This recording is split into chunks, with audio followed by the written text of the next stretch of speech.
हरे कृष्णा कृष्ण कृष्ण हरे हरे, हरे रामो रामो रामो हरे हरे। सभी भक्तों का स्वागत है आज के भागवत कथा में।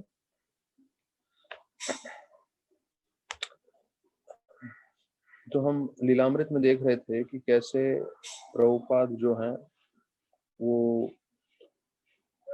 अलग अलग लोगों को जोड़ रहे थे भक्ति में, और यहाँ पे उनका जो है पूरी तरह से भक्ति और फैलते जा रहा है। काफी उनके पास दीक्षित भक्त भी हैं, उनमें से कीर्तनानंद, ब्रह्मानंद, स्वरूप सतस्वरूप गोस्वामी और उमापति, कई सारे उन्होंने उनको दीक्षा भी दिया हुआ है और ये लोग सब जुड़ रहे थे। तो कई लोग जो उनके साथ आ रहे थे उनको बुद्धिज्म के बारे में कुछ ज्ञान था, और बुद्धिज्म वालों का यहाँ पे वर्णन करते हैं। उनका फिलॉसफी देखिए क्या है। अब ये अंग्रेजी में है, फिर मैं उसका हिंदी बार में अनुवाद करूंगा। मतलब अगर हम भक्ति छोड़ के, विशेष रूप से जो प्रभुपाद ने हमें एकदम सरल भाषा में समझाया है, सिखाया है, वो छोड़ के हम दूसरे फिलॉसफी में जाते हैं, या हम ऐसा कहेंगे दुनिया के दूसरे लोग जिनको भक्ति में बारे में मालूम नहीं है, जो प्रभुपाद की किताबों के संपर्क में नहीं आए हैं, तो देखिए उधर की फिलॉसफी क्या है। उसमें लिखते हैं everything is nothing and nothing is everything. ये उनका बुद्धिस्ट वालों का ये स्लोगन है। मतलब इसका मतलब ये हुआ, सब कुछ में कुछ नहीं है और कुछ नहीं में सब कुछ है। अब सोचिए, अगर ये लोग इसका मनन करते रहेंगे, इस पे ध्यान करेंगे, तो कितने कंफ्यूज रहेंगे पूरे जीवन भर में। मतलब सब कुछ में कुछ नहीं है और कुछ नहीं में सब कुछ है। तो मतलब मैं आप लोगों को जस्ट उदाहरण देना चाहता हूँ कि हमारा कितना सौभाग्य है कि हमें स्पष्ट भक्ति के बारे में जो है, और शुद्ध भक्ति के बारे में एकदम आसान तरीके से प्रभुपाद ने हमें समझा दिया। और फिर वो ध्यान भी वैसे ही करते हैं, आंख बंद करके जो है बोलते हैं आंख बंद करके ध्यान करते रहो। किस पे ध्यान करते रहो? कहीं पे नहीं, किसी रूप में नहीं, बस जो है आंख बंद करके ध्यान करते रहो, या किसी रोशनी पे ध्यान करते रहो। तो उन सब से तो कितना उत्तम है जब हम भगवान के नाम पे जप करते हैं। तो यहाँ पे बता रहे हैं ऐसे लोग भी आते थे जिनको प्रभुपाद बैठ के समझाते थे और उनका मन पूरी तरह से बदलते थे। अब कई बार हम देखते हैं कि प्रभुपाद मायावाद के प्रति बहुत ज्यादा भारी रूप से बोलते हैं, तो उस समय के जितने भी प्रचारक थे विदेश में, विशेष रूप से जो भारत से आए हुए थे या उधर के ही जो विदेशी लोग थे, वो लोग सब मायावादी थे, और वो लोग ने खूब मायावाद का मतलब भगवान का रूप नहीं है उसका बारे में प्रचार किया था। तो प्रभुपाद उसको खंडित करने के लिए अपनी किताबों में, अपने प्रवचन में कई बार बोलते थे। तो अभी मायावाद 2021 की बात करें कि भाई आज के तारीख में इतना मायावाद नहीं है, पर इंद्र भोग जो है वो बहुत फैला हुआ है। तो जैसे हो सकता था जब हम लोग प्रवचन करते थे या सुनते थे 2000 की बात कर लें, या 1998 99 टू 2000 में, तब शायद इतना जो है गैजेट्स के बारे में बात नहीं होता था, इतना जो है इलेक्ट्रॉनिक डिवाइसेस और वो सब के बारे में बात नहीं होता था, क्योंकि उस समय शायद किसी का मोबाइल भी नहीं था, सिर्फ लैंडलाइन फोन थे, आज से 22 साल पहले की बात करें तो। लेकिन अभी दौर ऐसा आ गया है जहाँ पे इतना सोशल मीडिया हो गया है, इतना गैजेट्स आ गए हैं, इतने सारे फेसबुक, यूट्यूब और वगैरह वगैरह, इंस्टाग्राम, ये सब चालू हो गए हैं। तो हो सकता है आज के प्रवचन में हम इसके बारे में जिक्र करें। तो देखिए, समय के साथ साथ जो है वातावरण बदलता रहेगा, और हमें वातावरण के हिसाब से भी कई चीजें बतानी होंगी। लेकिन जो हमारे प्रिंसिपल्स हैं, मुख्य चीजें हैं, वो नहीं बदलने वाली हैं। वो है हमें भक्तों का हमें संग करना चाहिए, हमें जप करना चाहिए, हमें भागवत पढ़ना चाहिए, श्रवण करना चाहिए। और जो जो चीजें वातावरण में है वो समय के साथ साथ हमें उसको संभालना होगा। तो जो है कि डैन करके एक जो भक्त थे, वो आए थे और उन्होंने जो है अखबार में आर्टिकल देखा रखा। तो वो सोच रहे थे कि मैं प्रभुपाद को देखूंगा वहां पे। और कि उन्होंने देखा, जब प्रभुपाद से वो मिले और प्रभुपाद से मिलकर उनको पहले मीटिंग में ही पहली बार जब प्रभुपाद का संग किए, तभी उनको लग रहा था कि मुझे पूरी दुनिया छोड़नी है और सब चीज छोड़ छाड़ के मुझे उनके पास आना है। अब ये देखिए, नए लोग हैं, नए लोगों को भक्ति के बारे में मालूम नहीं है, लेकिन उनको ऐसा अभाव हो रहा था, उनको ऐसा व्यतीत हो रहा था कि इनसे मिलने के बाद मुझे सारी दुनिया छोड़नी पड़ेगी। छोड़नी मतलब देखिए, प्रभुपाद जैसे बताते थे हमें कुछ छोड़ना नहीं है, हमें कृष्णा को जोड़ना है।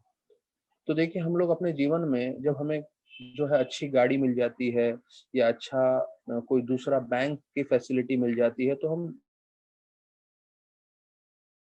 नहीं है या अच्छी गाड़ियाँ नहीं है उसको छोड़ देते हैं, या अच्छा चीज़ों को हम ढूँढते रहते हैं। तो वैसे ही जब हमें भक्ति प्राप्त हो जाती है तो भौतिक चीज़ें सब हैं हमारे आस-पास। हो सकता है हमारे पास इंद्र भोग करने के वही पिक्चर, वही गाने, वही होटल में खाना, वो सब जो हम भक्ति से पहले करते थे वो सब है। लेकिन एक भक्त अपने आप उसको छोड़ देता है क्योंकि उसकी आसक्ति नहीं रहती। उसको उसमें इतना आनंद नहीं आता जितना उसको भक्ति में आनंद आ रहा है। तो वो बोलते हैं कि डैन बोलते हैं कि जैसे ही मैंने चैतन्य महाप्रभु का तस्वीर देखा उनके स्टोर फ्रंट में, तो मुझे लगने लगा अरे यहाँ पे वो चीज़ है जो मैं ढूँढ रहा हूँ। क्योंकि ये लोग सब थोड़े बुद्धिस्ट फिलॉसफी जानते थे या थोड़ा मायावाद फिलॉसफी जानते थे, तो उसमें इतना आनंद नहीं था जो प्रभुपाद कीर्तन में दे रहे थे, अपने प्रवचन में और प्रसाद में सब दे रहे थे। तो प्रभुपाद को जब उसने पहली बार देखा, तो प्रभुपाद एक ढोल बजा रहे थे, आँख बंद थे और उनके जो भौवें थे वो एकदम कड़क थे, बिल्कुल ध्यानपूर्वक कर रहे हैं। तो मैंने पहले भी बताया जब आप उसका वीडियो टॉमस्किन स्क्वायर पार्क का देखेंगे, आप देखेंगे प्रभुपाद की आँखें पूरी बंद है और प्रभुपाद पूरी तीव्रता से कीर्तन कर रहे हैं, क्योंकि उस समय भी प्रभुपाद जो है प्रार्थना कर रहे थे आचार्यगण से कि वो सब ये जो हरे कृष्णा है आंदोलन है वो पूरी तरह से स्थापित कर सकें और ज़्यादा से ज़्यादा फैला सकें। तो वही चीज़ जो है हम प्रभुपाद के वीडियो में भी देख सकते हैं। तो डैन ने जब प्रभुपाद को पहली बार देखा तो उनको लगा कि प्रभुपाद ऐसे व्यक्ति हैं कि वो अपना अपनी ओर किसी का आकर्षण नहीं करना चाहते हैं। प्रभुपाद जो है उनका जीवन का उद्देश्य हमेशा यही था कि वो जो है कृष्ण की ओर सबका मन आकर्षित करें और वो सिर्फ माध्यम बनना चाहते थे उसके लिए। तो एक भक्त हमेशा उस विचार में रहता है, कोई भक्त को प्रसिद्ध होने की कोई इच्छा नहीं रहती। हर एक भक्त की यही इच्छा रहती है कि वो दूसरे लोगों को या दूसरे भक्तों को ज़्यादा से ज़्यादा कृष्ण की ओर ले जा सके। तो राधा रानी भी जो है यही बोलती है कृष्णा को, कृष्ण भगवान ये भक्त मेरे से भी अच्छा है, स्वीकार कर ले।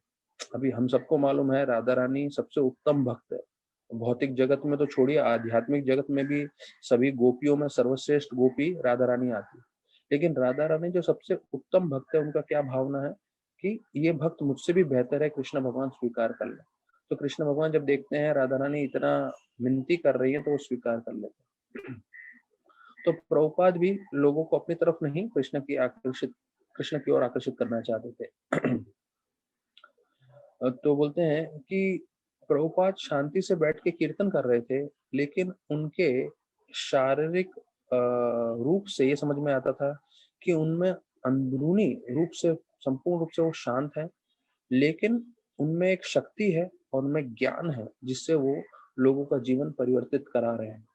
तो देखिए कितनी अच्छी बात बताई है कि वो अपने में शांत हैं, लेकिन उसके शांत होने के साथ-साथ उनमें एक शक्ति थी आध्यात्मिक भक्ति का और ज्ञान था ये शास्त्रों का जिससे वो लोगों को जोड़ रहे थे।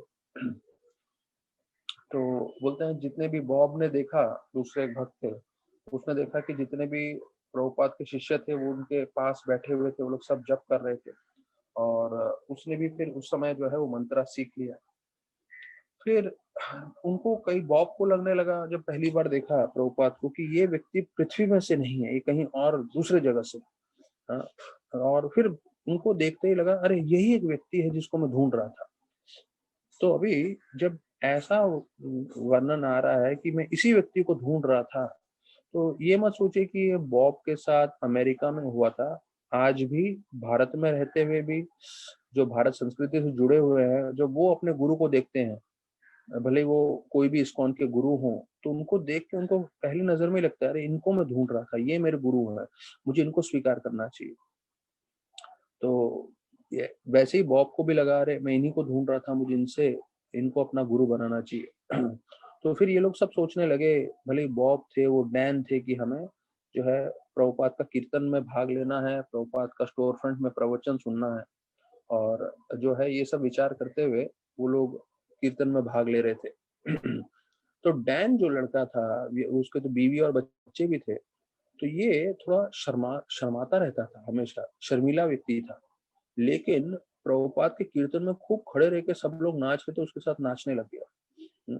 तो देखिए कैसे लोगों में बदलाव आ रहा था। जो शर्मीले लोग भी थे वो एकदम जोरदार कीर्तन और उस सब में भाग लेने लगे।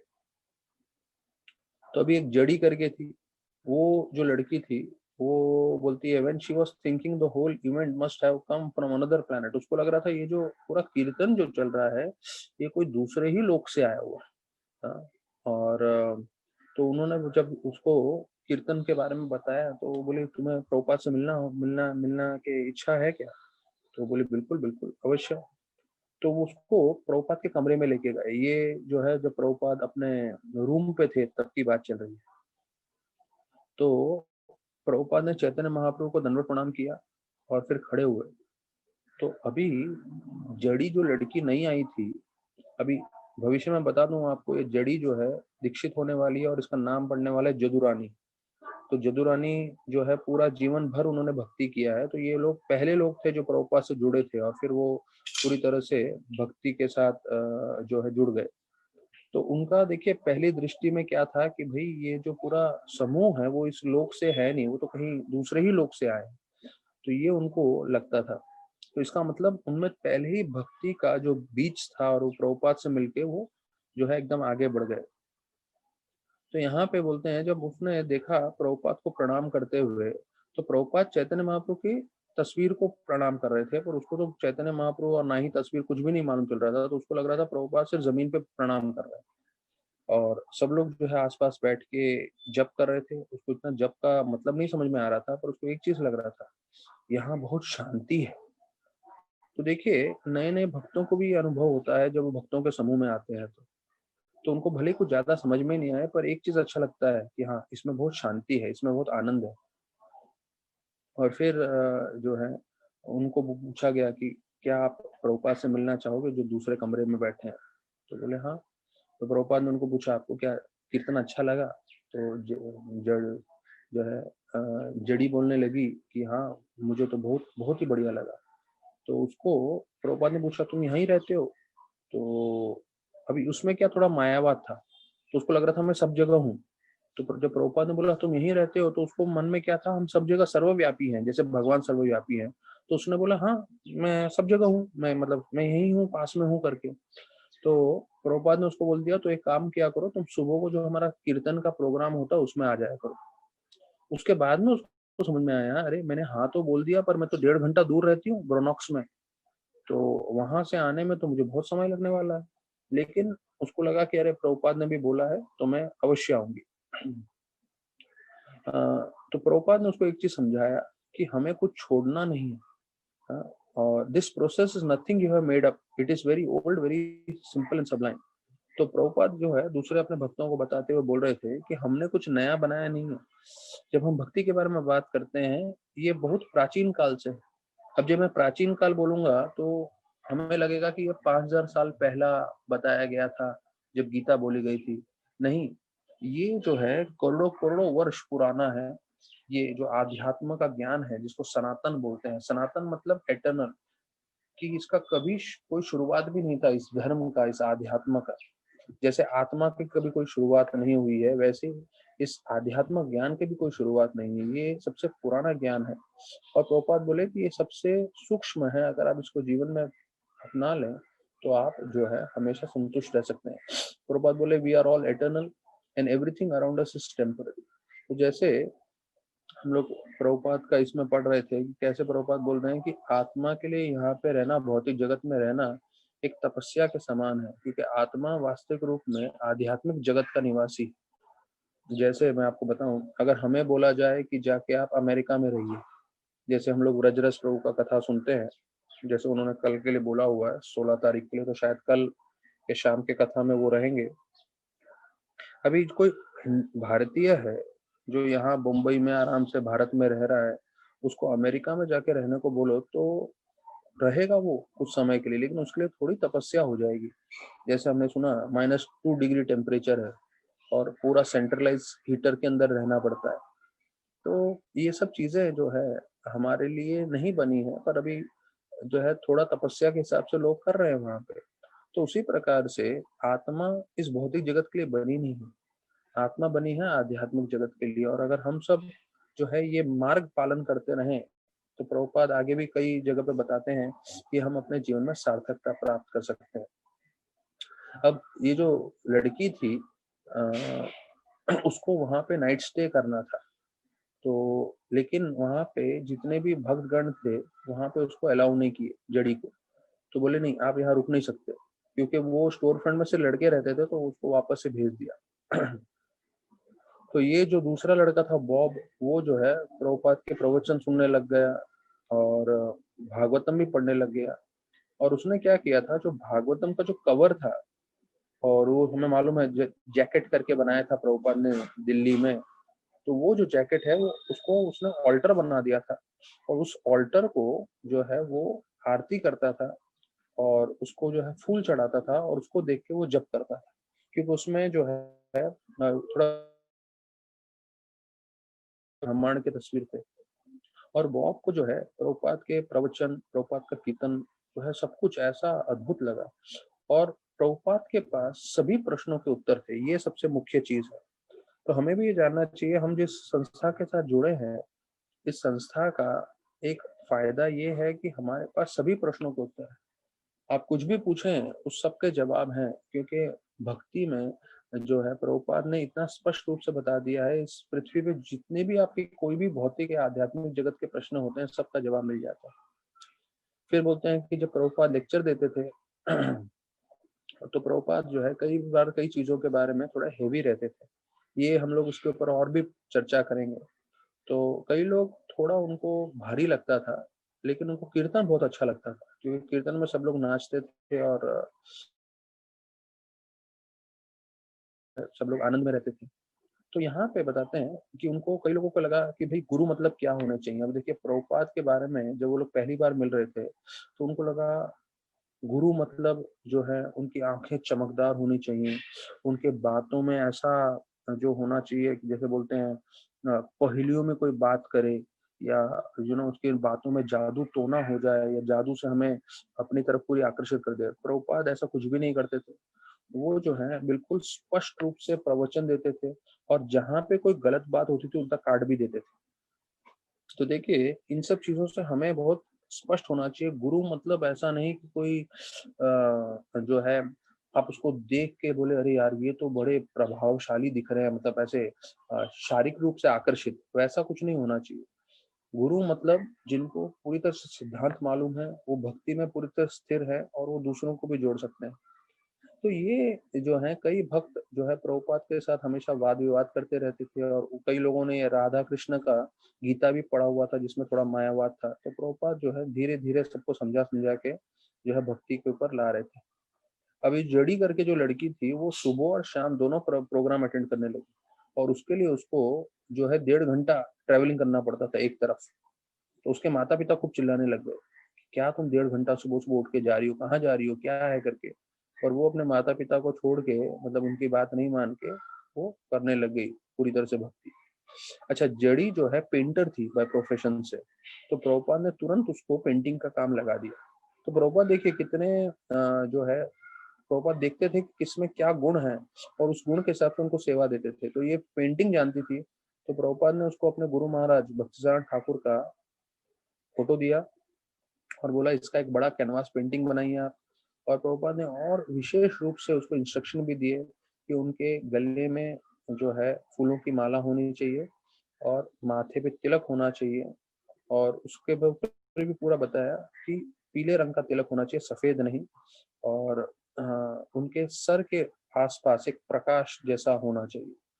तो प्रभुपाद देखिए जो है अपने पेंटर्स को, जितने भी उनके भक्तगण हैं, उनको सब बताते थे कि कैसे पेंटिंग करना है। यहाँ पे पहला हमें पेंटिंग का वर्णन आ रहा है। और फिर हम देखते हैं कि प्रभुपाद ने जितने भी कृष्णा बुक में पेंटिंग्स हैं, और जितने भी कृष्णा आर्ट करके, आज भी आप बीबीटी प्रिंट करके गूगल करेंगे तो सब कृष्णा बुक के फोटोज आप देख सकते हैं। तो ये सब प्रभुपाद ने स्वयं जो है डायरेक्शंस दिए थे, प्रभुपाद ने स्वयं बताए थे कैसे इन सब पेंटिंग्स को कैसे पेंट करना है। जब नरसिंह देव का पेंटिंग आ रहा था तो प्रभुपाद बोले अरे नरसिंह देव हैं, इन्होंने हिरण्यकशिपु को मारा है, तो ये और जो है ऐसे गुस्से में दिखने चाहिए वगैरह वगैरह। तो प्रभुपाद बोलते थे ये जो पेंटिंग्स हैं, ये paintings are the windows to the spiritual world. मतलब अगर आप ध्यान पूर्वक हमारे एक एक पेंटिंग को देखेंगे, इस्कॉन के बीबीटी प्रिंट को, तो प्रभुपाद बोलते हैं कि ये सब आध्यात्मिक जगत के लिए की खिड़कियां हैं। मतलब जैसे हम देखते हैं तो प्रभुपाद बोलते थे ये पेंटिंग वो खिड़कियां हैं। तो आप देखें एक एक पेंटिंग इतने खूबसूरत से हैं और उसको देख के आपको लगता है शायद ये इस दुनिया के है ही नहीं, इसे दूसरी दुनिया के हैं, और शायद इस पेंटिंग को देखते देखते मैं भी दूसरी दुनिया में चला जाऊँ। तो यहाँ पे ऐसे करके प्रभुपाद पेंटिंग पे लोगों को शिक्षण दे रहे थे। यहाँ तक कि हमारे मंदिर में जो आप पेंटिंग सब देख रहे हैं, एक तरफ पूरा कृष्ण लीला है और दूसरी तरफ गौर लीला है। तो ये सारे के सारे पेंटिंग जो है राधानाथ महाराज ने खुद खड़े रह के हरिदास ठाकुर प्रभु जो ब्रह्मचारी थे, जो पेंटर थे बाय प्रोफेशन, उससे सब करवाए, सारे के सारे पेंटर। तो एक बार कृष्ण लीला में गोपाओं को पेंटिंग करना था, तो उसमें एक गोपा बना दिया, उसमें बहुत मोटा था।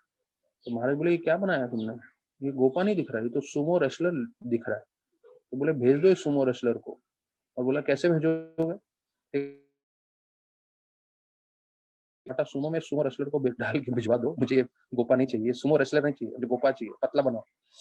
तो महाराज ऐसे एक एक माइन्यूट डिटेल्स में महाराज ने वो पेंटिंग को डायरेक्शन दिया है, और कई हफ्ते हफ्ते एक एक पेंटिंग पे जो है दिन रात बिता के उन्होंने काम किया कि महाराज उसको बोलते थे तुम्हें कुछ और सेवा नहीं करनी है। यहाँ तक कि जब हम लोग सब गीता पढ़ रहे होते तो बोलते तुम गीता भी मत पढ़ो, तुम पेंटिंग करो, क्यों? तुम्हारे लिए ये सबसे ज्यादा जरूरी है। और फिर ये पूरा पेंटिंग बनवाया। यहाँ पे बॉब बोलते हैं कि मैं जब कर रहा था, भागवतम पढ़ रहा था और मैं कीर्तन सब भाग ले रहा था।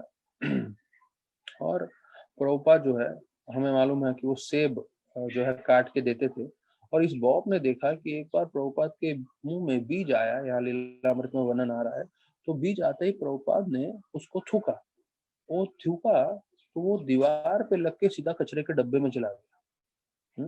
दीवार पे लग के वो जो बीज है वो बोलता है ना, लग के टकरा के कचरे के डब्बे में जाके गिरा। तो उसको देख के वो बॉब इतना प्रभावित हो गया, बोले अरे क्या कमाल है। अब देखिए ये सब चीजें जो हम सुनते हैं लीलामृत में या प्रवचन में सुनते हैं, आप और मैं उसका अनुकरण नहीं कर सकते। मैं कहीं प्रवचन के लिए जाऊं और वहां पे मैं सेब खाऊं या संतरा खाऊं और उसके बीज फेंकने लगूं, तो उससे कोई प्रभावित नहीं होने वाला है। लेकिन प्रभुपाद से लोग प्रभावित होते थे, क्योंकि प्रभुपाद एक स्वयं जो है आचार्य थे, शुद्ध भक्त थे। तो अभी जो है कई भक्तगण बॉब को बोलने लगे रे तुम्हें दीक्षा लेना चाहिए। तभी नए भक्तों में एक और चीज रहता है, वो दूसरों को जो है प्रोत्साहन देने में हमेशा लगे रहते हैं। तो उनकी ज्यादा इच्छा थी कि तुम दीक्षा ले लो। तो बोले अरे आप तो प्रोफेशनल हो, आप परिवार वाले हो। तो ये लोग तो सब हिप्पी लोग थे, पर वो देखे अरे ये इतने अच्छे प्रोफेशनल जो है परिवार वाले व्यक्ति जो जॉब करते हैं, वो अगर दीक्षा लेंगे तो कितना अच्छा रहेगा। तो बोलते हैं मेरी भी इच्छा तो थी, बॉब बोल रहे हैं। और बोलते हैं बॉब जो है सुबह उठ के 32 माला करते थे। अब ये पहला मेरे को दिख रहा है लीलामृत में जो रोज सुबह उठ के 32 माला करता है। और वो उसका एक बहुत महत्वपूर्ण पॉइंट है, वो बोलता था मुझे भौतिक जगत से, क्योंकि उसने भागवत पढ़ लिया था, इतने लेक्चर सुन लिए थे, तो वो बोलता है कि मुझे भौतिक जगत से बहुत डर लग रहा है। तो प्रभुपाद यही चीज बोलते थे कि हाँ भक्तों को, कहते हैं मेरे भक्तों का एक ही प्रॉब्लम है, वो जो है माया से डरते नहीं है, माया से डरते नहीं है। तो अगर हम माया से डरने लगेंगे और इस तरह से आश्रय लेने लगेंगे, अब जैसे ये बॉब बोल रहा है 32 माला का, तो अभी ये चल रहा है 1965 66 67 की बात, मतलब आज से आप पकड़ सकते हैं 53 इयर्स पहले की बात। लेकिन उस समय भी लोग थे जो खुद से उठ के अपने सुबह सुबह 32 माला कर लेते थे। और आज हम वही चीज 53 इयर्स के बाद देख रहे हैं, आज भी भक्तगण है जो सुबह उठ के जो है 32 माला कर रहे हैं। और मैं आनंदवन का उदाहरण दे रहा था, और मतलब मैं इसलिए बार बार उदाहरण दे रहा हूँ कि देखिए कोई तीव्रता भक्ति में दिखाना चाहता है तो उनका जीवन से दिख रहा है। बोलते हैं इस लास्ट 9 महीने में सिर्फ 3 दिन उन्होंने जो है ब्रह्म मुहूर्त में जप नहीं किया, सिर्फ 3 दिन। हाँ? और मतलब 9 महीने में 3 दिन ऐसा हुआ जब उनका ब्रह्म मुहूर्त में जप नहीं हुआ, बाकी सब दिन वो ब्रह्म मुहूर्त में जप किया, और 3 दिन उनको पूरी तरह से याद भी है और वो बोलते भी हैं प्रवचन में। एक दिन 192 राउंड्स कर रहे थे इसलिए, दूसरे दिन जन्माष्टमी हुआ तो हम लोग 1-2 बजे सोए, इसलिए हम लोग अगले दिन ब्रह्म मुहूर्त में जप नहीं कर पाए, और तीसरे दिन रात को 2 बजे तक मैं म्यूचुअल फंड का काम कर रहा था क्योंकि मार्केट इतना ऊपर नीचे हो रहा था। और बोल रहे मेरे कोई स्टाफ नहीं थे बिकॉज सारे स्टाफ जो है ट्रेन सोरा बंद है, तो मुझे ही काम करना पड़ा, इसलिए रात हो गई, और 3,000 उनके क्लाइंट्स थे। तो पिछले 9 महीने में सिर्फ 3 दिन ऐसा गया है जब उन्होंने ब्रह्म मुहूर्त में जपा नहीं किया, बाकी रोज उन्होंने माला किया। तो ये सब सुन के हमें भी प्रेरणा मिलनी चाहिए कि हम भी जो है हर अवस्था में जपा करें। तो फिर यहाँ पे जूडी जो है वो बोली कीर्तानंद से कि तो मैं प्रभुपाद से कैसे मिल सकती हूँ, तो बोले जाओ कमरे में जाके मिल जाओ, मिल लो जाके। तो वो और चौंक गई, अरे अरे इतना आसान है क्या प्रभुपाद से मिलना, और उसको दीक्षा के बारे में बात करना था। तो बोलते हैं उसने सोच के रखा था, स्वामी जी आप मुझे शिष्य बनाएंगे क्या, और मुझे कृष्ण भक्ति के बारे में बताएंगे क्या। तो ये उसने पहले कंठस्थ करके रखा था कि प्रभुपाद के सामने जाऊंगी मैं क्या बोलूंगी। और फिर बोलते हैं वो उसके ऊपर गई कमरे में, और दरवाजे पे ठोका, प्रभुपाद ने बोला आ जाओ अंदर। और प्रभुपाद आराम से बैठे हुए थे, तो मैंने प्रणाम किया, और उन्होंने पूछा हाँ बताइए आप क्यों आए। तो बोले मुझे आपका शिष्य बनना है करके, और इतना बोला। और फिर उन्होंने ये बोला कि आप मुझे कृष्ण भक्ति के बारे में बताइए। तो बोले जब तक ये दूसरा लाइन खत्म करे कि है तो मुझे आप कृष्ण भक्ति के बारे में बताइए, प्रभुपाद इतने उत्साहित थे। प्रभुपाद ने जैसे ही सुना कि मुझे अपना शिष्य बनाए, तो प्रभुपाद बिल्कुल बोले हाँ। तो जो है जैसे ही प्रभुपाद ने हाँ बोला कि हाँ मैं तुम्हें शिष्य बनाऊंगा अपना, तो वो एकदम प्रसन्न हो गई, और उसको लगा अरे इतना आसान है, उन्होंने मुझे स्वीकार कर लिया, और मैं दंडवत करके जो है बाहर चली आई। तो अब ये जो थी जूडी, तो जब ये गई तो अच्छा ये जूडी जो थी, इसके अलावा एक सेकंड, हाँ जूडी के अलावा जूडी वाला जब उससे मिलने गई तो प्रभुपाद से कमरे में, तो अच्युतानंद प्रभु ने बोला अरे आपको जाना नहीं चाहिए, वहां पे सिर्फ दीक्षित लोग जा सकते हैं। तो बोला हाँ मैं दीक्षा के बारे में बात करने गई। तो उसको और अच्छा लगने लगा कि मैं भी उन मुख्य भक्तों में एक बन रही हूँ। तो जब उन्होंने प्रभुपाद से दीक्षा के बारे में पूछा था, तो प्रभुपाद बोले आपको 4 नियम मालूम है। तो प्रभु इसने हाँ बोला हाँ, और बोले क्या तुम पालन कर सकते हो। तो प्रभुपाद ने उसने बोला हाँ जुड़ा नहीं। तो प्रभुपाद बोले 2 हफ्तों के अंदर हम आपको दीक्षा देंगे और आप दीक्षित बन सकते हो। तो देखिए उस समय कितना आसान था। अगर आपको 4 नियम पालन करना कर रहे हैं और आप माला कर रहे हैं, तो प्रभुपाद इतना जल्दी दीक्षा देते थे। तो 2 हफ्ते में प्रभुपाद ने बॉब को दीक्षा दिया, उसका नाम पड़ा रूपानुगा, और जड़ी का नाम पड़ गया जदुरानी। अब हम आखिरी अध्याय पे आ रहे हैं, ये दूसरे स्कंद लीलामृत में से, और आखिरी अध्याय में जो है यहाँ पे बता रहे हैं कि ब्रह्मानंद को लग रहा था अरे ये जो कीर्तन है ये तो यहीं रहने वाला है, ये कभी कीर्तन जो है 26 सेकंड एवेन्यू स्ट्रीट से बाहर नहीं जाने वाला है। पर देखते ही देखते प्रभुपाद वो जगह छोड़ के जाने वाले थे दूसरी जगह प्रचार करने के लिए। तो ये जो है ब्रह्मानंद को एकदम बड़ा झटका जैसा लगा, बोले अरे ये कैसे हो सकता है, प्रभुपाद हमें छोड़ के कैसे जा सकते हैं। पर ये जो है हम इस अध्याय के जब अंत में पहुंचेंगे तब हमको मालूम चलेगा कि कैसे प्रभुपाद ये जो 26 सेकेंड एवेन्यू स्ट्रीट पे स्टोर फ्रंट पे जो प्रभुपाद ने पूरा संकीर्तन फैला दिया था, उसके बाद प्रभुपाद दूसरी जगह जाते हैं भक्ति का प्रचार करने के लिए। तो वो हम आने वाले प्रवचन में सुनेंगे। अभी हम भागवतम में आ जाते हैं। जब हम भागवतम की चर्चा करते हैं तो भागवतम के बारे में ऐसा बताया जाता है कि ये एक सूर्य के समान है।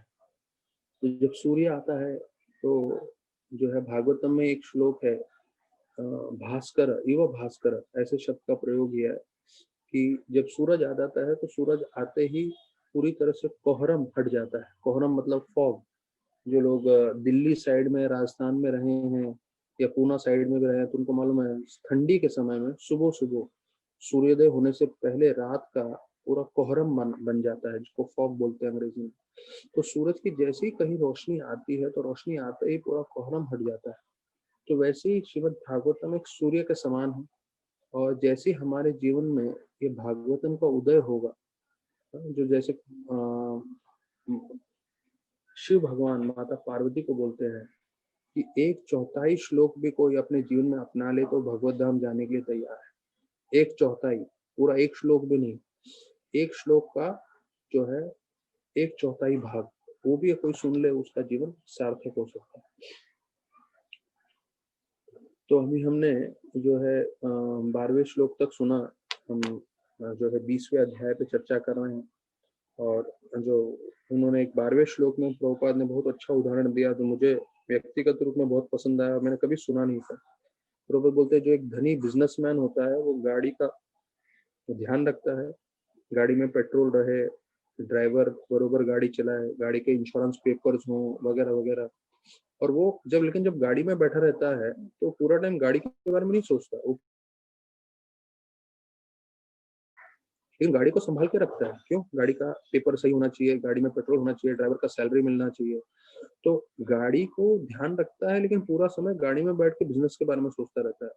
तो प्रभुपाद बोलते हैं उसी प्रकार से हम लोग इस शरीर में है, हमें वैसे ही अपने शरीर का ध्यान रखना है, उसको भोजन देना है, उसको स्वच्छ रखना है, उसको साफ रखना है। लेकिन जब तक हम शरीर के अंदर हैं हमें शरीर के बारे में नहीं सोचना है, हमें किसके बारे में सोचना है? कृष्ण के बारे में, कृष्ण की भक्ति के बारे में। तो ये अच्छा लगा मुझे काफी उदाहरण। और फिर अभी हम 13वें श्लोक में देख रहे हैं कि 4 शिक्षण दे रहे हैं भगवान विष्णु पृथु महाराज को। पहला शिक्षण 13वें श्लोक में कि हमें अपने से निम्न, अपने बराबर और अपने से ऊंचे लोगों से सबसे समानता रखना है, सबसे जो है हमें अच्छे से व्यवहार करना है, पहला शिक्षण। दूसरा, हमें सुख और दुख में समानता बनाए रखनी है। तीसरा शिक्षण, हमें अपने मन और इंद्रियों को वश में रखना है। चौथा शिक्षण, लोक रक्षणा। लोक रक्षणा शब्द का मतलब है कि जो प्रजा है उनकी रक्षा करनी। तो अभी ये 4 शिक्षण दिए गए हैं 13वां श्लोक में। तो लोक रक्षण मतलब हमें लगेगा अरे ये तो पृथु महाराज को दिया है, हम थोड़ी किसी लोक को संभाल रहे हैं, हम थोड़ी किसी प्रजा को संभाल रहे हैं। पर हर एक व्यक्ति एक प्रचारक है। प्रभुपाद बताते हैं भले ही वो परिवार में पति हो या कोई पत्नी हो या माता हो, या कोई टीचर हो या घर में कोई बड़े हो, कोई भी हो, तो उसका कर्तव्य बनता है कि जो भी उस पर निर्भर है, भले बीवी है या बच्चे हैं या जो माता होती है उनके ऊपर निर्भर होते हैं उनके बच्चे, उन सबको आध्यात्म में उसकी उन्नति कराना, ये उनका उद्देश्य है। तो भौतिक रूप से तो ध्यान रखना है ही, साथ साथ आध्यात्म रूप से भी लोगों का कल्याण होना चाहिए। तो प्रभुपाद लिखते हैं तात्पर्य में कि हमें विष्णु भगवान के शिक्षण अपने जीवन में पालन करने हैं, और बोलते हैं वो हमें 2 तरीके से मिल सकते हैं। एक, भगवान विष्णु से हमें डायरेक्टली मिलेगा, जैसे हम देखते हैं अगर आप गीता उठा के पढ़ना चालू करेंगे तो आप डायरेक्टली कृष्ण भगवान के इंस्ट्रक्शंस ले सकते हैं। दूसरा, हमें गुरु के द्वारा शिक्षण मिलेगा, जैसे हम प्रभुपाद के तात्पर्य पढ़ रहे हैं गीता में, भागवत में, तो हमें प्रभुपाद के शिक्षण हमें उनके द्वारा मिल रहे हैं। तो भगवान के दिए हुए शिक्षण हमें डायरेक्टली भगवान से मिलेंगे या उनके जो उनसे मिलेंगे, तो हमें दोनों समय उनके शिक्षण स्वीकार करना चाहिए।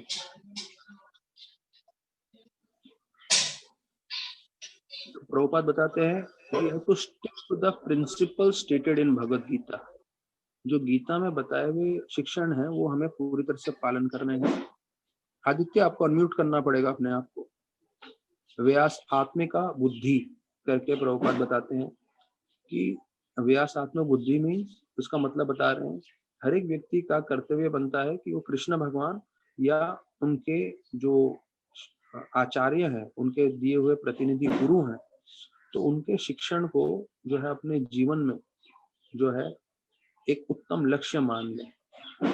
To take these orders as a life and soul without personal considerations. मतलब जो हमें आध्यात्म के बारे में सुनने मिल रहा है, आध्यात्म के बारे में हमें जानने मिल रहा है, तो प्रभुपाद यहाँ बता रहे हैं कि ये हमें अपना जीवन का लक्ष्य बनाना है। We should accept it as life and soul without personal considerations. Without personal considerations का मतलब है आपके जो विचार है उसके बारे में आप ज्यादा मत सोचिए। मतलब मेरे मन में क्या चल रहा है, मेरा क्या जो विचार है वो नहीं। आपको यहाँ पे स्पष्ट रूप से बताया गया है, जो गुरु बोल रहे हैं, जो कृष्णा बोल रहे हैं, उसको 100% अपने जीवन में उतारना है और समझना है, यही मेरे जीवन का उद्देश्य है। अभी देखिए, यहाँ पे जो है एक आचार्य के बारे में बताते हैं और कंट्रोवर्शियल पॉइंट्स बोलते हैं प्रभुपाद। कंट्रोवर्शियल पॉइंट है यहाँ पे, तो कंट्रोवर्सी आप समझ सकते हैं जब मैं आपको समझाऊंगा। तो ये हम लोग 20th चैप्टर का 13वां पद पढ़ रहे हैं। ये कंट्रोवर्सी कैसे, मैं बताता हूँ आपको।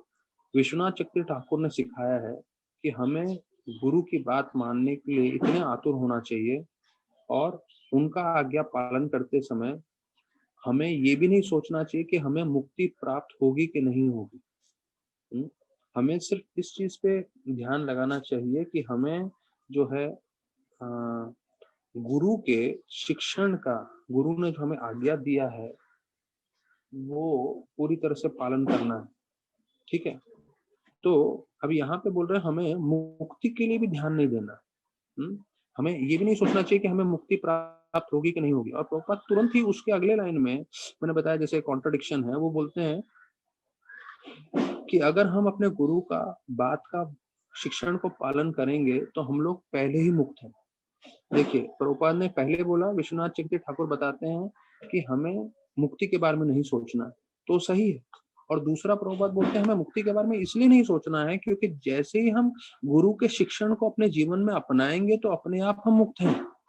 तो हमें कोई मुक्ति के लिए अलग से कसरत करने की जरूरत नहीं है, हमें कोई अलग से मेहनत नहीं करना है। जैसे प्रभुपाद ने बताया, अगर कोई 4 नियम पालन कर रहा है, 16 माला जप कर रहा है, तो भगवत धाम जाने के लिए पूरी तरह से तैयार है। प्रश्न यही है कि हमें ये जीवन भर करना है। तो प्रभुपाद बोलते हैं कि भगवान ने हमें ये कॉन्ट्रडिक्शन समझ लीजिए कि जब विश्वनाथ चक्रवर्ती ठाकुर बोल रहे हैं, जब हमें भक्ति मिली है, जब हमें गुरु का संग मिला है, गुरु का आज्ञा मिला है, जैसे प्रभुपाद ने बोला है कि जो मैंने भक्ति आप लोग को दी है आप स्वीकार करें और दूसरों को बांटें। तो ये इस्कॉन में लाखों की संख्या में जितने भी भविष्य में भक्त आएंगे, सबके लिए स्टैंडर्ड इंस्ट्रक्शन है प्रभुपाद का, जो आचार्य है। और सारे के सारे अभी जो सन्यासी हैं, जो जीबीसी हैं, सब इस बात को मानेंगे। क्या प्रभुपाद ने इंस्ट्रक्शन दिया है, क्या शिक्षण दिया है कि जो मैंने भक्ति आप लोगों को दी है उसको पहले स्वीकार करें। स्वीकार करने के लिए हमें कनेक्ट होना पड़ेगा, पढ़ना पड़ेगा, श्रवण करना पड़ेगा, उसके बाद अपने जीवन में अपनाना पड़ेगा। सिर्फ हम अपने एंटरटेनमेंट के लिए नहीं सुन रहे हैं, ये हम अपना जीवन में परिवर्तन करना चाहते हैं। और जब जीवन में परिवर्तन आएगा, जब आपका जीवन सार्थक होगा, तब आप जो है यही चीज दूसरों को दे। तो प्रभुपाद ने देखिए स्टैंडर्ड इंस्ट्रक्शन जो है सभी भक्तों के लिए आजीवन काल के लिए दिया है। तो कभी हमें सोचना नहीं चाहिए कि अरे प्रभुपाद ने मुझे कुछ डायरेक्टली नहीं बोला। प्रभुपाद ने सब इस्कॉन भक्तों को बोला है कि जो मैंने दिया है वो आप स्वीकार करें और दूसरों को बांटें, दूसरों का भी जीवन सार्थक करें। वो है शुद्ध भक्ति। तो यहाँ पे प्रभुपाद बता रहे हैं कि भगवान हमें मदद करते हैं, हमें शिक्षण देके कि कैसे हमें भक्ति मार्ग में चलना है और भक्ति मार्ग में चलते हुए हमें भगवत धाम जाना है। तो वो ही कृष्ण भगवान हमें गुरु के रूप में आके बाहरी रूप से, एक्सटर्नल आउटवर्डली रूप से मदद करते हैं। ऐसा प्रभुपाद 13वें श्लोक में बता रहे हैं। इसलिए हमें गुरु को एक आम आदमी नहीं मानना है। प्रभुपाद बोल रहे हैं आचार्य माम विज्ञायम ना मन्यते कहिचित। ये श्लोक बता रहे हैं श्रीमद् भागवतम से, जहाँ बोलते हैं गुरु को आपको आम आदमी नहीं समझना चाहिए। क्यों? क्योंकि वो भगवान के प्रतिनिधि हैं हमारे जीवन में।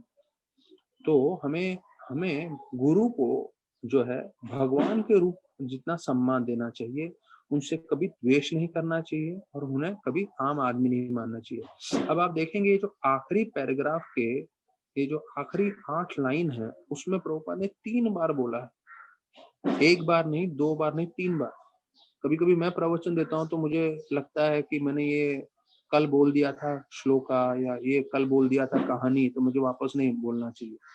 और कभी कभी मैं बोल देता हूँ तो उसके बाद भक्तगण मुझे आके बोलते हैं, और कभी कभी मेरे परिवार वाले, प्रभु जी आपने बता दिया था पिछले हफ्ते, आपने दूसरी बार बोला। पर यहाँ पे प्रभुपाद जो है इस पैराग्राफ में आखिरी 8 लाइन में एक ही चीज 3 बार बोल रहे हैं। और प्रभुपाद गीता में बोलते हैं रिपीटेशन करना जरूरी है जिससे हम समझें। गुरु को आम आदमी नहीं समझना है, गुरु भगवान के प्रतिनिधि हैं, उनको उतना सम्मान देना चाहिए जितना हम भगवान को दे।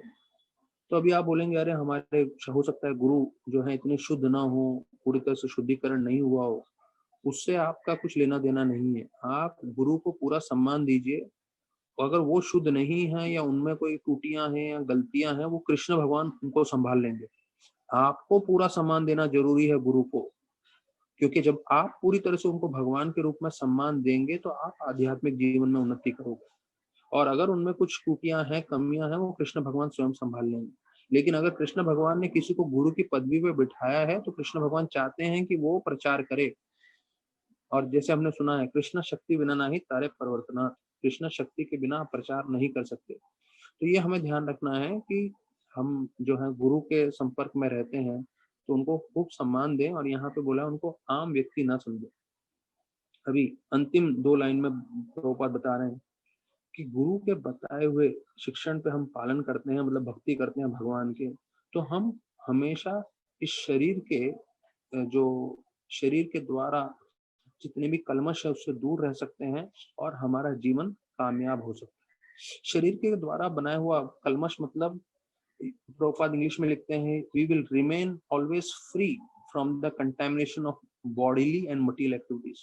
क्योंकि हम शरीर में हैं और हो सकता है कि हम भौतिक कार्य करते रहें, तो प्रभुपाद बताते हैं कि अगर हम गुरु की आज्ञा का पालन करते रहेंगे तो हम शारीर रूपी बंधनों से मुक्त रहेंगे और हमारा जीवन कामयाब रहेगा, हम भगवत धाम जा पाएंगे।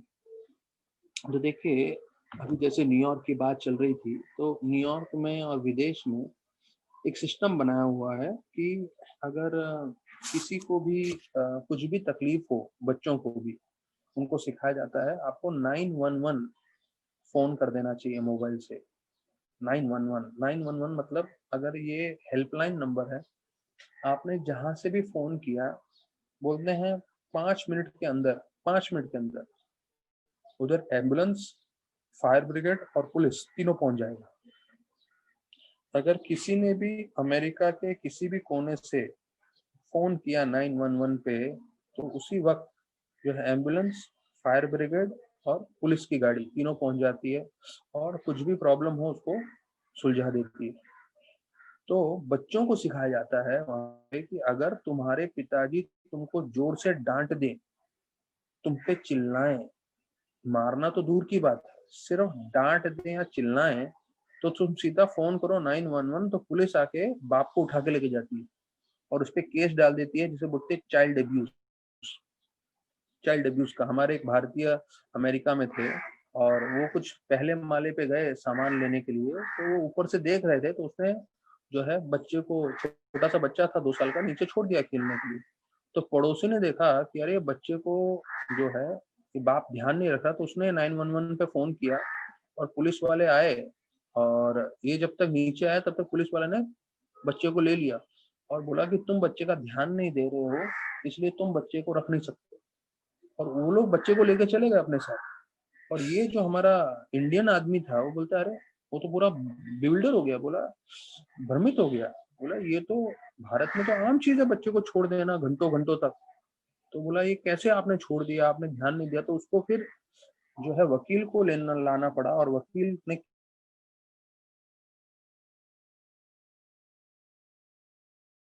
उसके बाद में उसको उसका खुद का बेटा वापस मिला कोर्ट में से। बोला आप ध्यान नहीं देते इसलिए हम आपको बेटा नहीं वापस करेंगे। देखिए इतना जो है विस्तारित पूर्वक वो लोग कार्य करते हैं वहां पे। तो लड़कों को, बच्चों को सिखाया जाता है, 3 साल 4 साल के बच्चों को सिखा दिया जाता है कि मोबाइल पे सीधा 911 फोन करने का। अभी विदेशी लड़कों के लिए तो ठीक है ये सब करना, लेकिन इंडियन बच्चे भी वो सीख जाते हैं, एक प्रथा, कल्चर वहां का। और डैडी कुछ भी चिल्लाएंगे तो सिर्फ फोन दिखाते हैं डैडी को, तो बेचारे पिताजी डर जाते हैं कि अरे ये 911 पे फोन करेगा तो मुझे जाके जेल में बैठना पड़ेगा चाइल्ड एब्यूज के केस में। और ये हकीकत चीज है, जो लोग अमेरिका में रहते हैं उनको सबको मालूम है ये चीज। तो एक इंडियन फैमिली गई थी वहां पे, तो इंडियन फैमिली गई थी तो लड़के ने सीख लिया जो है ये सब चीजें, तो अपने पिताजी को बार बार डराता रहता था। और फिर कई सालों के बाद जो है वो लोग वापस इंडिया आए। तो इंडिया आए तो हुआ ये, पिताजी जो है, अब इंडियन लोगों को तो मालूम है अगर गलती करे बच्चा तो चमेट सीधा पड़ जाता है, लेकिन अमेरिका में क्योंकि 911 का ऐसा नियम था, इसलिए पिताजी इतने डरे हुए रहते थे, कभी हाथ नहीं उठाते थे। और हाथ उठाना तो छोड़ो, चिल्लाना भी ठीक नहीं है। अभी लोग जैसे ही इंडिया में प्लेन लैंडिंग हुआ तो बाप ने बोला बेटे को बैग उठाओ। तो बेटे ने बोला मैं तेरे बाप का नौकर हूँ क्या? तो पिताजी को वो गुस्सा आया और उनको समझ में आ गया कि भाई मैं तो इंडिया में हूँ। खींच के जो झापड़ मारा और जो पिटाई की, वहीं एयरपोर्ट पे उसकी इतनी धुलाई की, इतनी धुलाई की, जो 4-5 साल अमेरिका में धुलाई नहीं कर पाए वो इंडिया में कर लिया। और उसके पिताजी ने बोला मेरा भारत महान, बुला जितना पुलिस को बुलाना बुला। इंडिया में सब पुलिस वाले भी जानते हैं बेटे को सीधा करने के लिए मारना जरूरी है, और उसकी वहीं पे पिटाई कर। तो देखिए ये एक है वेस्टर्न कल्चर 911 का, जहाँ पुलिस का धमकी बेटा बाप को देता है, और दूसरा कल्चर है हमारा इंडिया का, जहाँ बाप अगर बेटे को मारता है तो इसलिए मारता है कि वो अपना अनुशासन में रहे, और जो है अच्छे से वो उसका भौतिक और आध्यात्मिक कल्याण। तो ये एक प्रसंग आया था तो मैंने बताया चलो भागवत के बीच में चर्चा कर लें। वो बोलते हैं क्यों हमें अपने प्रजा को रक्षा करनी चाहिए, ये भगवान जो है बता रहे हैं। अभी देखिए इसमें भी जैसे हम लोग एक श्लोक में आगे जा रहे हैं, पर बहुत महत्वपूर्ण चीज बताई है भगवान विष्णु ने पृथु को, महाराज को, कि हमें हमेशा समानता बनाए रखनी है अपने से बड़ों से, अपने से अपने बराबर के लोगों से, और अपने से जो है छोटे लोगों से। तो हमें हमेशा सम्मान पूर्वक सबसे व्यवहार करना चाहिए, क्योंकि हर एक जीव में परमात्मा निवास करता है, हर एक जीव में भगवान है। तो हर एक जीव में भगवान होने के कारण हम देना चाहिए, जिससे हम उनका अपराध नहीं करें, उनको मदद करें आध्यात्मिक जीवन में, नहीं तो कम से कम भौतिक जीवन में। तो यहाँ पे बता रहे हैं कि क्यों हमें रक्षा करना चाहिए। तो बोलते हैं अगर वो रक्षा करता है तो उनको 1/6 भाग पुण्य का मिलता है, पूरे जो प्रजा है उनका। मतलब एक प्रजा में जितने लोगों ने जो जो पुण्य किया है तो उसका 1/6 भाग, 1/6 उनको मिलता है। तो ये बहुत जरूरी बात है समझना, जो अधिकांश लोगों को मालूम नहीं है। यहाँ स्वयं विष्णु भगवान पृथु महाराज को बोल रहे हैं, जो नेता होता है उसको प्रजा में जो भी कोई पुण्य कर रहा है उसका 1/6 भाग, हाँ, उसको मिलता है। और जो पाप करते हैं, यहाँ पे पाप का वर्णन नहीं है, पर ये भी मैंने सुना है कि 1/6 भाग पाप का भी उनको लगता है, राजा। और कलयुग में राजा या नेता या जो भी आप बोले, और कलयुग में इतना पाप हो रहा है तो पुण्य तो बहुत कम मिलता है, लेकिन पाप इतना भीषण रूप से मिलता है, क्योंकि इतने सारे कत्ल खाना है, इतना लोग शराब पीते हैं, इतना लोग मांसाहार कर रहे हैं, तो पूरा पाप नेता पे जाता है। तो अगर नेता को मालूम चले कि मुझे इतना पाप मिलने वाला है, और शायद वो पाप उसको खत्म करते करते शायद हजारों जन्म लग जाए, इतना उसको पाप मिलने वाला है, तो कोई भी नेता बुद्धिमान होगा तो वो पदवी पे कभी नहीं बैठेगा, पदवी पे कभी नहीं बैठेगा। क्यों? क्योंकि उसको मालूम है अगर मैं उस पदवी पे बैठूंगा तो मुझे 1/6 पाप पूरा लगेगा, पूरा जो है देश का और पूरे जितने भी प्रजा है उनके सबका। इसलिए प्रभुपाद लिखते हैं जो ब्राह्मण होते थे तो ब्राह्मण को राजपाट करने में बिल्कुल रुचि नहीं रहती। ब्राह्मण बोलते हैं कि भाई क्षत्रिय को बोलते हैं आप राजा बनिए, हम आपको मार्गदर्शन करेंगे कि कैसे आपको जो है भक्ति के द्वारा पूरा जो है संभालना है। तो बोलते हैं कि अगर वो राजा अगर प्रजा को नहीं संभालेगा तो दूसरा पॉइंट बोलते हैं 14वें श्लोक में कि उससे क्या होगा, जो प्रजा है वो राजा ने जो पुण्य किया है वो खींच लेगी। तो यहाँ पे दूसरा चीज बताया गया है, जो तो महाराज बता रहे हैं कि जो पुण्य राजा ने कमाया है वो प्रजा खींच के ले जाएगी अगर वो उनका ध्यान नहीं रखेगा। तो फिर प्रभुपाद जो है 14वें श्लोक के तात्पर्य में बता रहे हैं कि अगर सब लोग भक्ति करने लगेंगे, हाँ, तो इस दुनिया का क्या होगा, ये दुनिया के कार्य कैसे चलते रहेंगे। तो ये कई लोग हमेशा ये प्रश्न पूछते हैं, अरे तुम लोग भक्ति भक्ति भक्ति बोल रहे हो, सब लोग साधु बन जाएंगे, सब लोग 16 माला जप करने लगेंगे या सब लोग भक्ति करेंगे, तो क्या दुनिया में हमें डॉक्टर नहीं चाहिए, लॉयर नहीं चाहिए, और दुनिया में हम लोग को सोल्जर नहीं चाहिए, सैनिक नहीं चाहिए क्या? सब लोग क्या माला करने वाले साधु चाहिए क्या? तो भाई एक स्पष्ट चीज है कि हर कोई चार्टर्ड अकाउंटेंट पूरी दुनिया में बन जाएगा तो क्या होगा? तो कभी नहीं होने वाला। पूरी दुनिया में सारे के सारे लोग चार्टर्ड अकाउंटेंट नहीं बनने वाले। हाँ, तो जैसे पूरी दुनिया में सब लोग चार्टर्ड अकाउंटेंट नहीं बनने वाले हैं, उसी प्रकार से पूरी दुनिया में सब लोग साधु नहीं बनने वाले। और जितने लोग भक्ति करने वाले हैं तो वो लोग अपना, जैसे प्रभुपाद ने बताया कि हमें अपना 16 माला करना है, 16 माला करते हुए हमें सब कार्य करने हैं। तो यहाँ पे श्रेय, श्रेय मतलब शुभता, उसका मतलब होता है। तो प्रभुपाद उसके बारे में बता रहे हैं कि ये जो भाग बनाया है प्रभुपाद कृष्ण भगवान ने, ब्राह्मण, क्षत्रिय, वैश्य, शूद्र, तो अगर ये हम पालन करें तो बताया जाता है उससे हम जो है भौतिक जंजाल से निकल के हम जो है भगवत धाम जा सकते हैं। तो ये जो वर्ण बनाए हैं उसका उद्देश्य ये है कि हम आध्यात्मिक रूप से कार्य कर सकें और हमारे जीवन के अंत में हम सार्थकता प्राप्त कर सकें। तो यही गीता के 18वें अध्याय के 45 श्लोक में बताया है। तो स्वे से कर्माणि अभिरता संसिद्धिम लभते नरा। तो प्रभुपाद बता रहे हैं कि हम अपना कार्य भी करते रहेंगे तो हम अपना जो है जीवन में सार्थकता प्राप्त कर सकते हैं। तो ये कृष्ण भगवान बोलते हैं, उसका प्रभुपाद ट्रांसलेशन दे रहे हैं। तो राजा के लिए बोल रहे हैं कि वो राजा होते हुए जो है सब कार्य करें, लेकिन सब कार्य करते हुए वो जो है मुक्ति प्राप्त कर सकते हैं।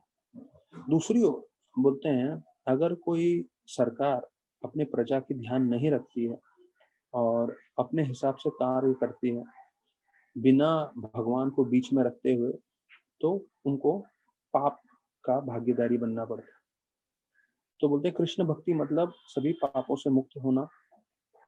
और बोलते हैं जैसे ही हम पापों से मुक्त हो जाते हैं तब हमारे जीवन में, हमारे देश में कभी युद्ध नहीं होगा, कभी भूकंप नहीं आएगा, कभी अकाल नहीं पड़ेगा, कभी वो जो है फ्लड नहीं आएगा, बाढ़, ये सब नहीं आएगा। प्रभुपाद लिख रहे हैं। तो ये 14 श्लोक है, पढ़ लें जिनको इसका और रेफरेंस चाहिए। तो अगर हमारे शहर में, अगर हमारे देश में सब पाप कार्य बंद हो जाते हैं तो ना युद्ध होगा, ना भूकंप आएगा, ना अकाल पड़ेगा, ना बाढ़ आएगी। ये प्रभुपाद के शब्द है। और बोलते हैं ये युधिष्ठिर महाराज के समय में ऐसा हो रहा था। और बोलते हैं कि जो नेता होता है उसका ये कर्तव्य बनता है कि वो पूरी तरह से कृष्ण भक्ति में रहे और दूसरों को भी जो है प्रोत्साहन दे। तो प्रभुपाद बोल रहे हैं यही हर एक माता पिता और गुरु का भी उद्देश्य है। माता पिता जो है तो बिल्ली के जैसे बच्चों को पैदा नहीं करना चाहिए। हाँ, उनका कर्तव्य होना चाहिए कि मैं अपने बच्चों को भी मृत्यु के चंगुल से बचा सकूं। ये प्रभुपाद के शब्द है, मैं प्रभुपाद के शब्द से दोहरा रहा हूँ, तो बुरा मत मानिएगा। प्रभुपाद बोल रहे हैं कि कुत्ते बिल्ली के जैसे, जैसे कुत्ते बिल्ली जो होते हैं एक साथ 6-6 बच्चे पैदा कर देते हैं, तो ऐसे बच्चे नहीं पैदा करने हैं हमको, उनको भी भगवत धाम भेजना है। तो बोलते हैं अगर वो नहीं, माता पिता जिम्मेदार होते हैं बच्चों के गलत कार्य करने। तो बच्चे जब जानवर रूपी कार्य करते हैं तो उसका जिम्मेदारी माता पिता पे भी आती है, क्योंकि माता पिता का कर्तव्य था कि जब उन्होंने बच्चों को पैदा किया तो उनको आध्यात्म ज्ञान भी दिया। तो बोलते हैं उसी प्रकार से जो गुरु है, अगर वो शिष्य स्वीकार कर रहा है और उनके जो शिष्य हैं वो गलत कार्य करते हैं, पाप के कार्य करते हैं, तो गुरु पे भी उसका असर आता है, उसका कर्म आता है। इसलिए महाराज ने जब लास्ट दीक्षा करवाया था जीव में, उसमें सब काउंसलर्स को बोला था आप खड़े रहिए, और काउंसलर्स के सामने जो है डिसाइपल्स को ये लेना था वाउस कि हम 4 नियम पालन करेंगे, 16 माला जप करेंगे, प्रभुपाद के मिशन में दास अनुदास दिन की सेवा करेंगे। तो महाराज बोले सारे काउंसलर्स को भी भागीदारी बनना पड़ेगा, क्योंकि आप रिकमेंड कर रहे हो, ऐसा नहीं कि मैं।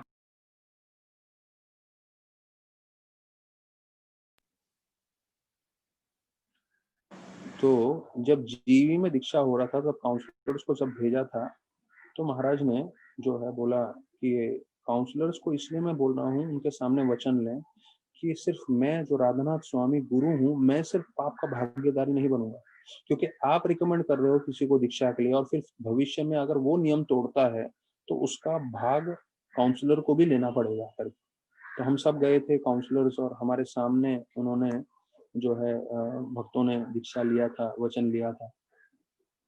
तो यहाँ पे प्रभुपाद बता रहे हैं अंत में इस श्लोक के कि आज के जो नेता हैं उनको आध्यात्म के बारे में ज्ञान नहीं और उनको आध्यात्म के बारे में ज्ञान नहीं, इसलिए कोई शुभ स्थिति नहीं है पूरे समाज में और उसके कारण सब लोग चिंता में है, परेशानी में है और पूरा समय सब लोग टेंशन में रहते हैं और पूरा युद्ध का हमेशा डर बना रहता है पूरे देशों में।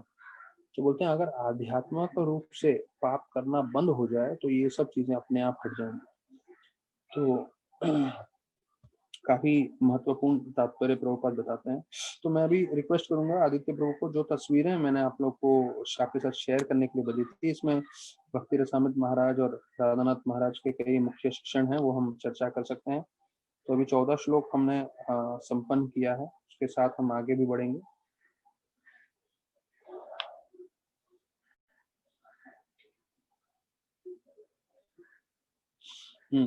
बड़ा करेंगे थोड़ा। ये भक्ति रसामृत महाराज बता रहे हैं, तो बोलते हैं शुभ या अशुभ बहुत मुश्किल है भक्ति रसामृत महाराज बताना इस दुनिया में क्या है। तो हम लोग शुभ अशुभ किसके हिसाब से देखते हैं?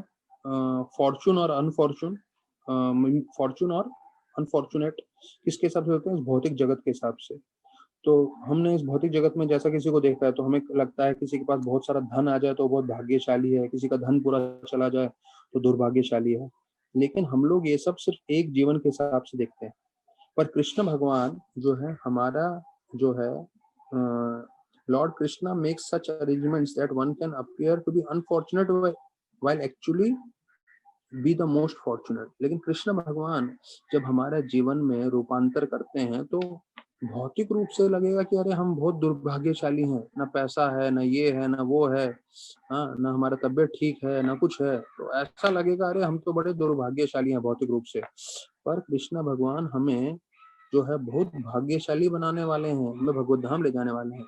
तो हम लोग सिर्फ एक जीवन के हिसाब से देखते हैं, पर कृष्ण भगवान हमें भगवत धाम ले जाने के हिसाब से देखते हैं। तो याद रखिएगा हमारे जीवन में हम जो देख रहे हैं वो हम सिर्फ ये 60 साल या 70 साल का जो जीवन है उसके हिसाब से हम देख रहे हैं, पर कृष्ण भगवान उसके हिसाब से नहीं देखते। कृष्ण भगवान देखते हैं कि ये भगवत धाम आना चाहिए। तो हमारे जीवन में जो कुछ भी हो रहा है कृष्ण भगवान भेज रहे हैं, तो उसको हमें प्रसन्नता से स्वीकार करना चाहिए। Next slide.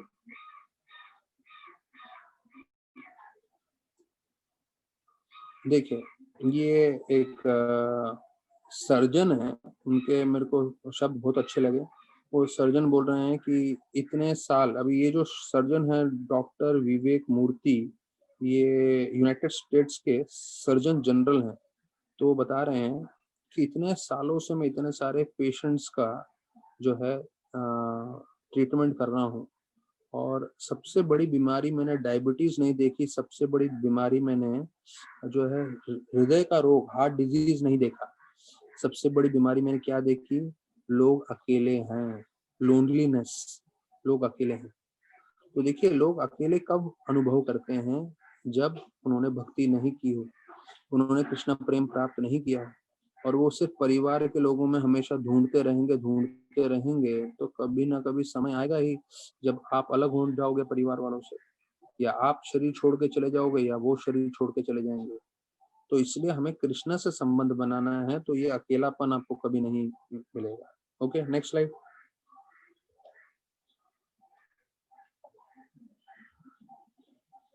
ये प्रभुपाद जो है ब्रह्मानंद प्रभु को लेटर लिख रहे हैं that when we simply remember to accept the control of Krishna and not act independently, then all fortune is automatically present.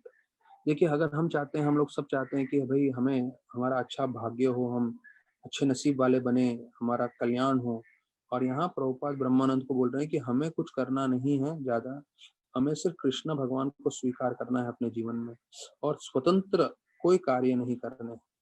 जब हम ये सोच विचार के कार्य करेंगे कि हमें स्वतंत्र रूप से कोई कार्य नहीं करना है, जो कृष्ण भगवान हमारे जीवन में दे रहे हैं वो हमें स्वीकार करना है, तो हम हमेशा सदैव ही संतुष्ट रह सकते हैं, आनंदित रह सकते हैं। और यहाँ पे बोल रहे हैं Prabhupada, Fortune is automatically present, all Fortune is automatically present. मतलब हमारा जो है वास्तविक रूप में जो है सौभाग्य जो है पूरी तरह से हमें जीवन में आ जाएगा अगर हम कृष्ण भगवान की भक्ति करें, कृष्ण भगवान का स्मरण करें।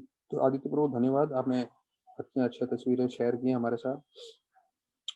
तो आत्मा, हम लोग सब शरीर नहीं आत्मा है, गीता के दूसरे अध्याय में हमारा वही चल रहा है। तो जब आत्मा संतुष्टि कब प्राप्त करती है, वो है भक्ति से। याद रखिएगा, ये हमारे लिए बहुत जरूरी है, क्योंकि हम सब आत्मा है। आत्मा की संतुष्टि होगी भक्ति से। आत्मा की संतुष्टि कितना ही धन इकट्ठा करके नहीं होगा, कितना ही हमारे पास भौतिक ऐश्वर्य, बंगला, गाड़ी, नौकर चाकर, बड़ा बैंक बैलेंस, उससे नहीं होगा।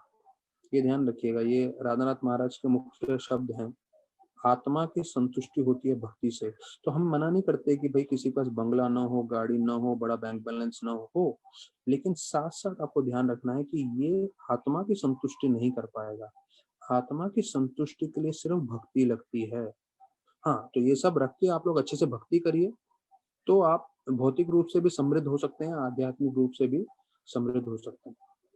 और सोचिए, जो हम भागवत कथा कर रहे हैं अभी, डिजिटल का जमाना आ गया है, तो हम फोटो देख रहे हैं, राधानाथ महाराज, भक्ति रसामृत महाराज, बड़े बड़े सन्यासियों का कोट देख रहे हैं, सब लोग अपने घरों में बैठ रहे हैं, कथा सुन रहे हैं, और सबके पास भागवतम है या सब है। पर आपको मैं अगर आज से 500 साल पहले ले जाऊं, तो पत्तों पे लिखते थे, जो हमारे आचार्य थे, हमारे गोस्वामी थे, और पत्तों पे जो मोर पंख होता था उससे वो लोग गाड़ गाड़ के लिखते थे। और फिर कोई तो शहद लेते थे, और उससे शहद से वो उसके ऊपर डाल के उस पे जो शब्द लिखे हुए हैं उसको, तो उससे पढ़ते थे। अगर आज भी आप जाएंगे वृंदावन इंस्टीट्यूट में, जो वृंदावन में है, वृंदावन इंस्टीट्यूट है, वो research centre, Vrindavan research centre में, वहां पे आज भी आप जीव गोस्वामी, रूप गोस्वामी के लिखे हुए पत्तों के ऊपर जो है उनके अक्षर आप पढ़ सकते हो, जो उन्होंने संस्कृत में लिखे थे। तो मैं आपको जस्ट ये आपको बताने की कोशिश कर रहा हूँ कि टेक्नोलॉजी जितना बढ़ते गया है, उससे हमें फायदा कितने हो गए हैं। आज सोचिए, अगर पत्तों के ऊपर 12 कैंटो भागवतम होता था, पत्तों के ऊपर अगर प्रभुपाद को परपट लिखना होता तो कितना मुश्किल हो जाता। तो एक तो था पत्तों का जमाना, तो चलो पत्तों का जमाना तो पुराना हो गया, 500 साल पहले था या 300 साल तक पहले था। और फिर जब जीव गोस्वामी, हमने चर्चा किया, अकबर के पास, अकबर के सभा में जाते हैं दिल्ली में, और वहां पे यमुना की गुणगान करते हैं, तो बोलते हैं मैं आपकी क्या सेवा कर सकता हूँ, आप साधु हैं। तो बोलते हैं आपके शाही खजाने में से मुझे कागज चाहिए लिखने के लिए। तो उनको मालूम था उसमें कागज इतना आसानी से उपलब्ध नहीं था, तो इसलिए जीव गोस्वामी उनको कागज मांगते हैं। तो अकबर जी जो हैं वो बोलते हैं अवश्य, जितना भी आपको कागज चाहिए हम आपको हमेशा देंगे। तो वो कागज उनके लिए इतना महत्वपूर्ण था, क्योंकि वो पत्ते पे लिखते थे, और पत्ते पे लिखना बहुत मुश्किल था, पर कागज पे लिखना इतना आसान हो गया। अभी एक जमाना था पत्ते का, दूसरा जमाना हो गया कागज का। और कागज में तो अभी ऐसा है कि ऑनलाइन आप ऑर्डर करें तो सीधा घर पे भागवतम डिलीवरी हो सकता है। और उससे बढ़कर हो गया है, जैसे गोपाल कृष्ण महाराज बोलते हैं, कभी हमने सपने में भी नहीं सोचा था कि हम सारे प्रभुपाद की किताबों को जेब में लेके घूमेंगे। कैसे? मोबाइल के अंदर। हाँ, मोबाइल के अंदर जो है आप पीडीएफ फाइल डाल देते हैं या उसका ऐप डाउनलोड कर लेते हैं, तो सारा का सारा गीता, पूरा भागवतम, पूरा चैतन्य चरितामृत और प्रभुपाद की सारी किताबें जो हैं, सारी की सारी हमारे मोबाइल के अंदर ही आ गई।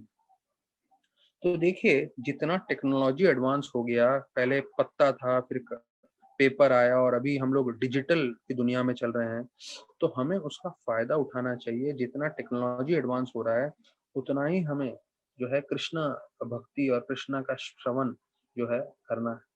तो मैं, हो सकता है अपने श्लोकों में सिर्फ कभी 2 श्लोक ले रहा हूँ, 3 श्लोक ले रहा हूँ या 1 श्लोक ले रहा हूँ, तो शायद श्रोतागण के मन में आ रहा होगा कि प्रभु जी बहुत आराम से बता रहे हैं भागवतम, जल्दी जल्दी नहीं बता रहे, और हमारा भागवतम तो बहुत लंबा है। तो मेरे को कोई जल्दी नहीं है खत्म करने की, क्योंकि ये जो हमने प्रोजेक्ट लिया है भक्ति करने का, ये जीवन भर का प्रोजेक्ट है। तो मैं कई बार अपने भक्तों को हमेशा बताता हूँ, देखिए, रोज खाना खाना जरूरी है, रोज भोजन करना जरूरी है। तो भोजन में कई बार आपको एकदम बढ़िया घी में बना हुआ एकदम स्वादिष्ट आइटम होगा, नहीं तो कभी हल्का सा चावल दाल होगा, लेकिन भोजन करना जरूरी है, उससे ऊर्जा मिलती है।